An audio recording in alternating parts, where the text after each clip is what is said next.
দেখছিলে যে আমি খুলনাতে আসছি আমার ননদের বাসায়। ননদের বাসা থেকে বলছিলাম যে আমি কলেজে আসছি, তো কলেজে এসেই তো পুরো বাস খেয়েছি, বুঝতেই পারিনি যে এরকম অবস্থা হবে। তো ফার্স্টে আমি হচ্ছে ইতিহাস ডিপার্টমেন্টে এসেছি, এসে তো একটু বকাবকি করেছে, কারণ আমি হলো আগে এসেছি হচ্ছে ভর্তি হতে এসেছি, আর এই প্রথম আসলাম। সেটা হচ্ছে আগের দিন কলেজ থেকে ফোন করেছিল, যার কারণে আজকে আসতে হয়েছে। এই যে এসেছি এত বড় বাস খাবো তো বুঝতে পারিনি যে পরীক্ষা, সেটা তো জানতাম না। একদিনে 7টা ইনকোর্স পরীক্ষা দিতে হচ্ছে, বুঝতে পারতেছেন ব্যাপারটা কি?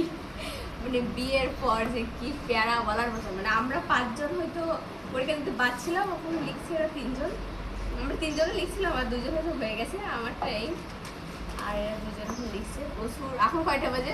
প্রায় 4টা বাজার মতো হয়ে গেছে, তাই না? 3টা, 3:30 বাজে, 4টা বাজার মতো। বাসে গেছে 4টা, আসছি সকালে 10টা 11টার দিকে, আর এখন বাজে 4টা। মাথা ঘুরতেছে, আরো কালকে আরো 7টা ইনকোর্স, বিষয়টা ভাবার। তো থাকো বন্ধুরা, আজকে ভিডিও বড় কথা হচ্ছে এখানে এসে সবার সাথে পরিচয় হয়ে আর বেশি ভালো লাগছে। নতুন বান্ধবীরা হয়েছে, তো বান্ধবীদের একটু দেখাও। লাস্টের প্রশ্নটা দিতেছো না, বান্ধবী? এটা খুলনার বান্ধবী আমার অর্পিতা মণ্ডল। অর্পিতা মণ্ডল তো? বিশ্বাস।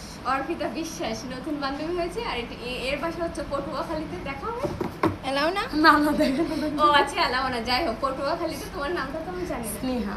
স্নেহা, অনেক সুন্দর নাম, মানে হিন্দুদের নাম আর কি।